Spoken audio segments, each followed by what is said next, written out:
Well, Coach, a few days into practice now, heading towards Akron. How's the team looking coming off that Florida Well, they've game? been really good. You know, it was a tough one on us, and we struggled a little bit just talking to them on Monday when we got back together, but they overcame that. They bounced back out and had 2 good days of practice. So we're excited where we're sitting at right now emotionally. I think the leaders are showing up a little bit more, which is a good thing. One of the things that folks were talking about coming out of that game was the disparity in the run yard. Let's talk about the run game and where you think it stands right now. Well, I feel like we're trying to do things more physical up front, and we did. I think, if anything, I look back on the ball game, I think I might have abandoned the run game too quickly as we got towards the end of the third and early in the fourth. So that would be the biggest change. If you said something about our run game, I'd say it'd be more in my hands than anything our kids did.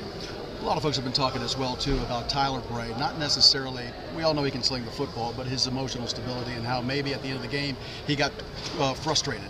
Your thoughts on that and how you've worked with him this week on that? I believe you're probably accurate. I think Tyler got frustrated towards the end of the ball game, as we all did, and we continue. That's continued development of our football players. You know, Tyler's been playing really solid football. We got a little bit of affected. Our whole team did. Offensively, we did towards the end of the game, and we've talked about it. We've addressed it. We watch it on film, and we go out and try to correct it. And the smarter we are, and the harder we work to correct things, we usually get it done. Jimmy, abandoning the run, is that something you realize that's going on as it's happening, or is that something that you go back and you kind of notice? You go back. You go back. If I had recognized it as it was happening, I probably would have called a few more runs. I thought there were some situations in there where I could have.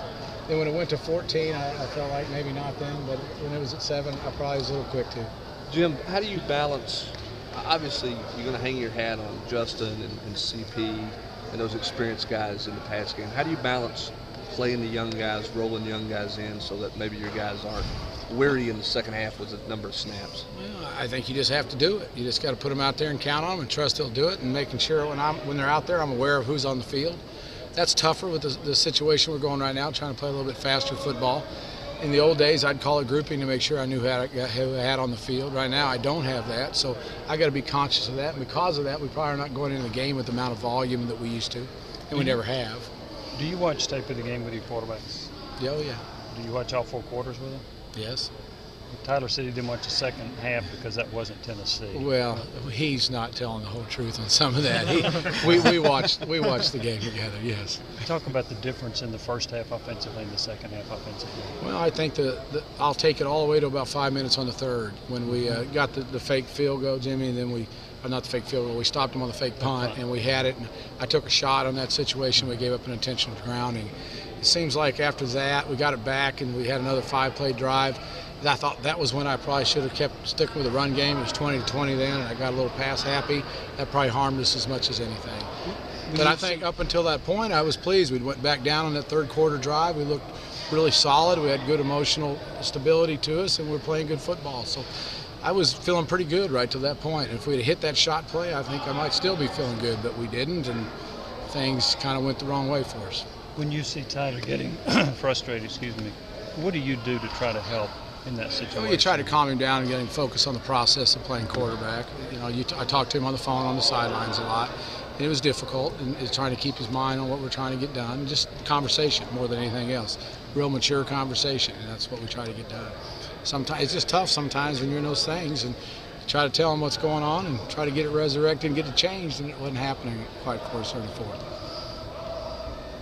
I think Coach Dooley was saying that sometimes people mistake his body language for lack of caring, and he said nothing could be further from the truth. I would agree with that 1,000%. This kid cares a tremendous amount about Tennessee football and his own performance, and the deal is that as we continue his development as a quarterback is keeping it internal and making sure you intellectualize how you're going to change that and keep him going out on the field. I think he cares a great amount about this team and this program. Do you want him to have a poker face as a quarterback? I think there's times that's good, but there's times he shows a lot of emotion. I want it to be real. And sometimes when it's real, you got to be careful with it because it was real on the game, and he was a little frustrated, and he showed it sometimes. So sometimes you got to keep it close to your vest when things aren't going real good because a lot of people are watching. He appears to be so even-keeled. I think he is, Jimmy, for the most part. He's pretty straight line. He's not an emotional, rah-rah, go crazy guy, but he does show emotion on the field when he makes big plays, misses big throws. You can see that. He wears it on his sleeve, and it is important to him. The impact on his teammates, do you think that's something as he gets older, understands that better, kind of maybe how he's not responsible for them, but as the quarterback, maybe they will follow him? No, I think he's getting that. I think that we've came a long way in that regard. I believe that he's understanding that more and more. That is a lesson that's hard to keep teaching as you continue to focus on playing your position. Sometimes you're not always aware of what's going on around you, but he's getting better at that, I think. Antonio Richardson's progress over there, how much is, I know he had a couple mistakes in the ball game, seemed to settle in a little bit and play a little bit better, at least until maybe the end of the game, everybody struggled a little bit, but how would you assess how he's doing? I think his development's fine. I think he's right on track to be a heck of a good football player. I don't think he played a poor game at all. I think they played against a pretty good football player on that side of the line. And I think that was the first time he's ever had to do that, play against a really fine defensive lineman. And I think he understands now what it takes to go out and play against those guys. But I think that, with that said, I think he competed hard against them. With the pressure that Florida got, were they, in some cases, was it just them bringing one more, or was it not picking up the blitzes correctly, or was it just kind of a mixed bag of different results that caused a little the mixed pressure? bag. We got a little loose. They're a good football team. A couple times, Mike got a little loose on 34. He's a very good pass rusher. I'm trying to shove the ball down the field, so you got to hold up a long time. I don't even know that we get loose. We just got beat at the end of the play. A good player against a good player, and they won on a few of those situations. We had a few MAs, but not a tremendous amount of them schematic. What do you like about A.J. Johnson in the Wildcat? Oh, he's physical. He's excited. He brings excitement to us, and he's physical. And he's got a good wiggle to him. He can find the hole.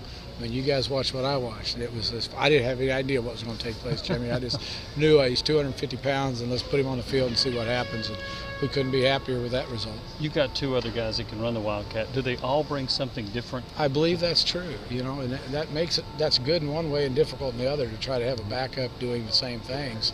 It's like if something goes wrong, you lose that whole aspect of your offense. But they all have some special qualities to them, and I like them. How would you assess the way Ray John moved the ball in that game? It seemed like